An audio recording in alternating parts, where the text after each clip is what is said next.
કાયદો કાયદાનું કામ કરશે, ચાહે મંત્રીના પુત્ર હોય, ચાહે સામાન્ય વ્યક્તિ હોય. કોઈ પણ વ્યક્તિને ગુજરાતમાં કાયદો હાથમાં લેવાની સત્તા નથી અને બિલકુલ પોલીસની કાર્યવાહી યોગ્ય રીતે થશે. મંત્રી ભીખુસિંહ પરમારના બે દીકરાએ અરવલ્લી જિલ્લાના મોડાસામાં જાહેરમાં કરેલી મારામારીનો મામલો હવે પોલીસના ચોપડે ચડી ગયો છે. યુવકને મારવાનો કિસ્સો સામે આવ્યો હતો. સોશિયલ મીડિયામાં એના વિડીયો પણ જે છે એ વાયરલ થયા હતા, જેને પગલે હવે મંત્રી ભીખુસિંહ પરમારના બે દીકરા સહિત 6 લોકો સામે ફરિયાદ દાખલ થઈ ગઈ છે.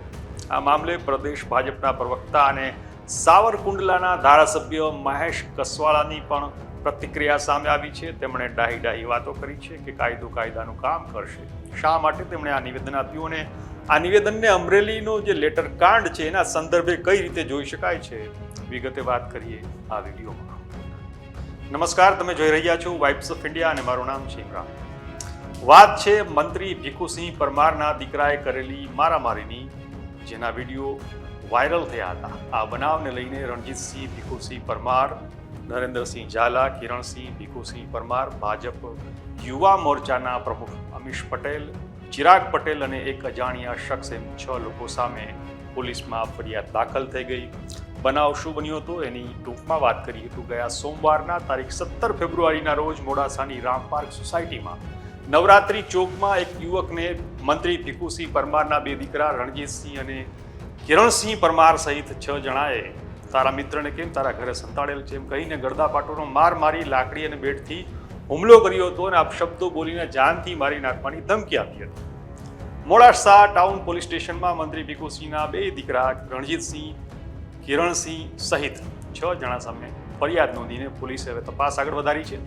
હવે આ બનાવને લઈને ધારાસભ્ય મહેશ કસવાલાનું કહેવું છે કે આ વિડીયોમાં કેટલાક અસામાજિક તત્વોએ માર માર્યો અને એનો વળતો જવાબ મંત્રીના દીકરાએ આપ્યો છે એવું મહેશ કસવાલાનું કહેવું છે.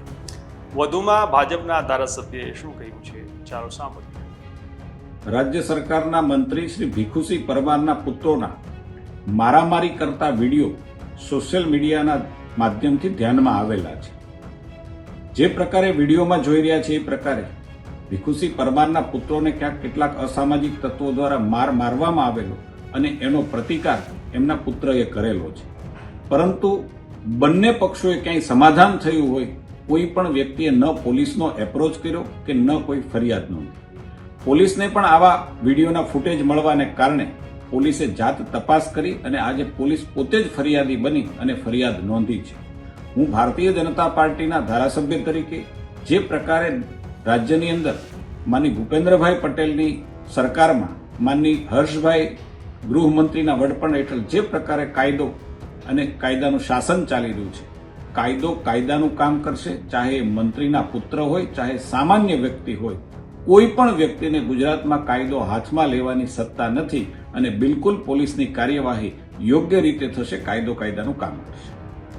તો આ રીતે બેમાંથી કોઈ પક્ષ જ્યારે ફરિયાદ કરવા પોલીસ પાસે ન ગયો ત્યારે પોલીસને આ વાયરલ વિડીયો ફૂટેજ મળવાથી પોલીસે જાતે તપાસ કરી અને પોલીસે જાતે કાર્યવાહી કરી છે એવો દાવો મહેશ કસવાલાએ કર્યો છે. હવે કાયદો કાયદાનું કામ કરશે, ચાહે મંત્રીના દીકરા હોય, ચાહે સામાન્ય વ્યક્તિ હોય, કોઈ પણ વ્યક્તિને કાયદો હાથમાં લેવાની સત્તા નથી. આ વાત કરનાર એ જ ધારાસભ્ય છે જેઓ અમરેલી જિલ્લાની સાવરકુંડલા બેઠકના ધારાસભ્ય છે અને આ એ જ અમરેલી છે જ્યાંના લેટર કાંડને લઈને ખુદ કાયદાની રક્ષક એવી પોલીસે પાયલ ગોટી સહિતના જે આરોપીઓ છે એમની સાથે જે વ્યવહાર કર્યો એમાં કાર્યવાહી કરવાની કેટલી માંગણીઓ થઈ રહી છે. આમ છતાં બધા જાણે છે કે અમરેલીના લેટર કાંડ અને એ પછીના વરઘોડા કાંડમાં કઈ રીતે કાયદાએ કાયદાનું કામ કર્યું છે. ખેર, મહેશભાઈએ જે કિસ્સાને લઈને વાત કરી છે અને એ વાત બીજા કિસ્સામાં કઈ રીતે ઊણી ઉતરે છે એ ચોખ્ખું જોઈ શકાય છે. આ વિશે તમારું શું કહેવું છે અમને કોમેન્ટ કરીને ચોક્કસથી જણાવજો અને અમારો વિડીયો ગમે તો શેર કરજો, લાઇક કરજો અને આપણે મળતા રહીશું વાઇબ્સ ઓફ ઇન્ડિયા પર. નમસ્કાર.